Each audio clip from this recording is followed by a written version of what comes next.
নমস্কার। আমার প্রত্যেককে আমার আন্তরিক প্রীতি অভিনন্দন ভালোবাসা। বয়োজ্যেষ্ঠ থেকে যথাযোগ্য যথাস্থানীয় সম্মান, ছোটদের জন্য আন্তরিক প্রীতি অভিনন্দন ভালোবাসা।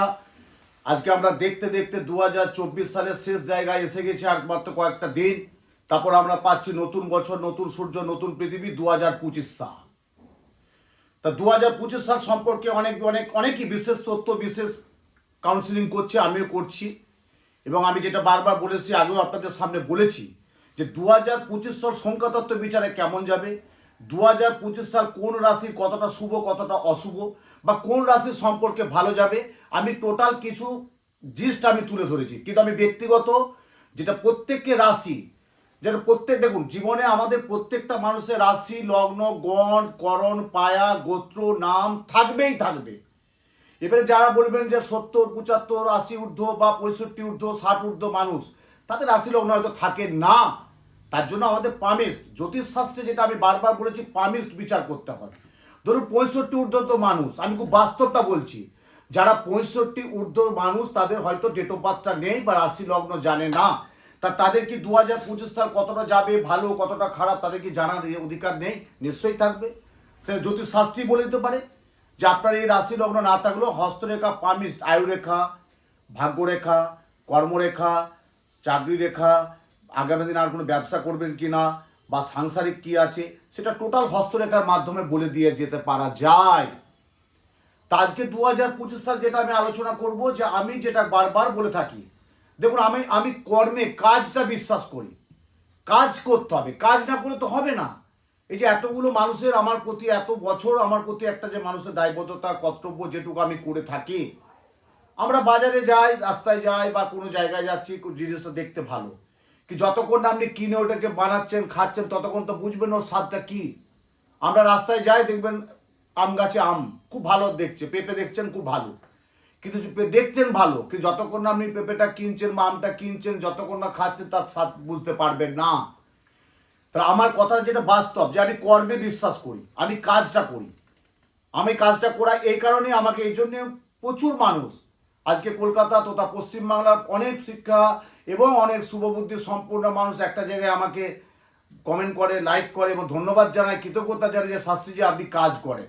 তা আগামী 2024 সালে 15ই ডিসেম্বর রবিবার শেষ কিন্তু পূর্ণিমা, আমরা যেমন অমাবস্যা পাই, দেখুন প্রত্যেকটা অমাবস্যা, পূর্ণিমা, একাদশী যদি কাজ করা যায়, তাহলে আপনি জানবেন সেই জায়গা থেকে আপনি অনেকটা ভালো থাকবেন। অনেকটা ভালো থাকার যে রসদ, সেটা আপনি যজ্ঞের মাধ্যমে, আমি বারবার বলছি যজ্ঞ কি, যজ্ঞ আমরা সাধারণ মানুষ কিছু যদি পাপ করে থাকি, সেই যজ্ঞের মাধ্যমে যত তাপপ্রবাহটা নেবেন, যজ্ঞের মাধ্যমে যত আহুতি দেবেন না, সেই পাপ থেকে ভাগটা কমিয়ে দেয়, সেটা হচ্ছে যজ্ঞ। তা আগামী 15ই ডিসেম্বর রবিবার দুপুরে আমার বাড়িতে, 15ই ডিসেম্বর রবিবার দুপুরবেলা আমার বাড়িতে অগ্রহায়ণী পূর্ণিমা যোগে আমি নিজে দুপুরে বসে প্রত্যেকের জন্য আহুতি, হোম, যজ্ঞ, আহুতি এবং প্রসাদ ব্যবস্থা থাকবে।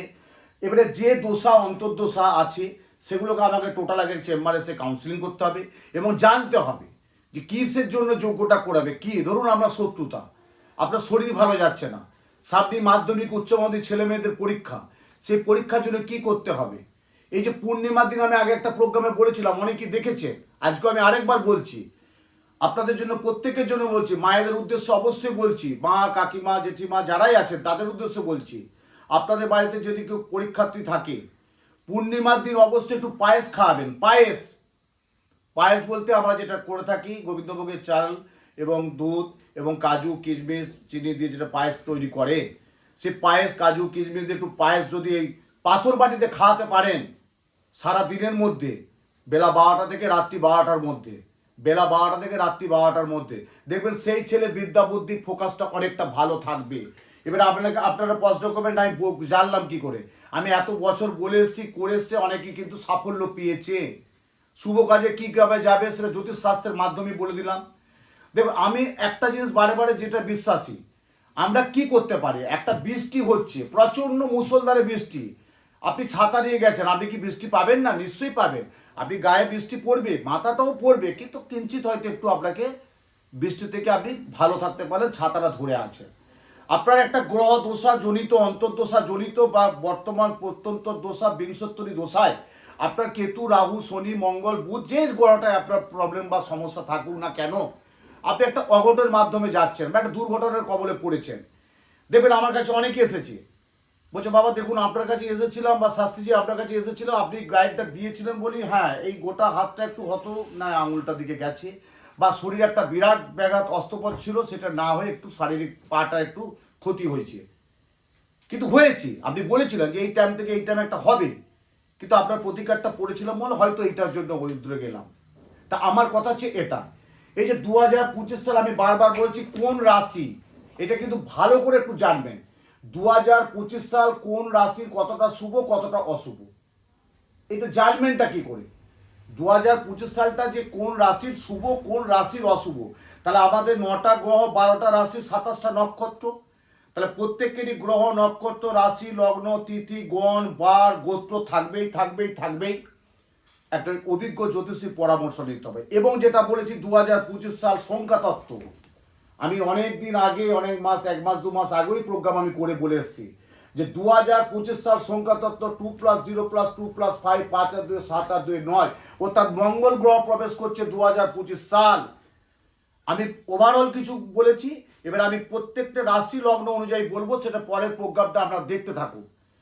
তো আজকে যেটা আমি বলছি যে আগামী 15ই